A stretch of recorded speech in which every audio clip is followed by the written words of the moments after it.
Je pense comme vous à celles et ceux qui manquent, à celles et ceux qui souffrent, à celles et ceux qui aident, à celles et ceux qui soignent, à celles et ceux qui enquêtent, à celles et ceux qui protègent, et à celles et ceux si nombreux qui pleurent mais sont debout.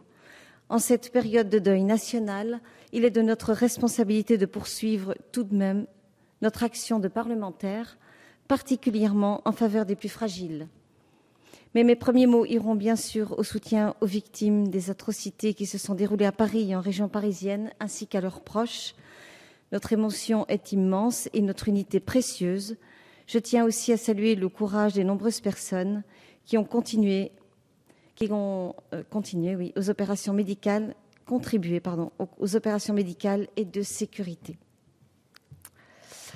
Nous examinons aujourd'hui la proposition de loi sur la protection de l'enfance. C'est une mission importante de la puissance publique à l'égard d'enfants déjà malmenés par la vie. L'enjeu est d'une part de leur offrir une protection nécessaire et adaptée, des conditions de vie dignes, ainsi que la garantie du respect de leurs droits. Nous parlons d'enfants, alors il s'agit bien plus que de seuls besoins matériels ou de droits à la santé et à la sécurité, par exemple. Bien plus largement et parfois plus essentiellement, il s'agit des besoins de l'enfant, besoins affectifs, intellectuels ou encore sociaux. Pour cela, il est indispensable de définir un véritable parcours d'accompagnement pour ces enfants dont le début de la vie a été douloureux. En effet, l'enfance est une période déterminante dans la construction d'un être humain. Il est donc nécessaire de pallier les troubles causés par une enfance difficile à l'aide d'un véritable accompagnement qui leur permet d'entrevoir un avenir meilleur. Les services de protection de l'enfance ont la charge de près de 300 000 jeunes et enfants. Ce sont près de 7 milliards d'euros investis par nos départements chaque année en faveur de cette mission d'action sociale. Actions de prévention, de présence éducative, soutien aux parents en difficulté, mais aussi bien sûr le placement de certains enfants, des missions essentielles et qui ont aujourd'hui besoin d'être renforcées. De trop nombreux cas de maltraitance ne sont encore détectés que trop tardivement par nos services. Selon les associations, 100 000 enfants seraient, au moment où nous débattons de ce texte, en danger sur notre territoire, dont 20 000 seraient physiquement maltraités. Il s'agit donc de prendre sans tarder les mesures nécessaires afin de pallier les difficultés rencontrées encore aujourd'hui par nos services. L'insuffisance de la formation des professionnels confrontés à ces enfants et à leur situation de fragilité, que ce soit le personnel éducatif ou médical. Certains secteurs d'intervention ont encore du mal à travailler ensemble, alors que leur coopération permettrait de mieux identifier les situations à risque pour les enfants. Il demeure aussi de fortes disparités territoriales auxquelles il nous faudra trouver une réponse. Plusieurs propositions faites par ce texte sont de très bonnes dispositions pour répondre à ces enjeux. Je tiens à souligner notamment la diversification des modes d'accueil et d'accompagnement des enfants. Dès lors, la particularité de chaque situation aura plus de chances de trouver la réponse la mieux adaptée. Je souhaite souligner la possibilité offerte aux parents de très jeunes enfants ou à naître d'être accueillis en centre parental pour favoriser les premiers liens d'attachement de l'enfant et pour leur apporter un soutien éducatif.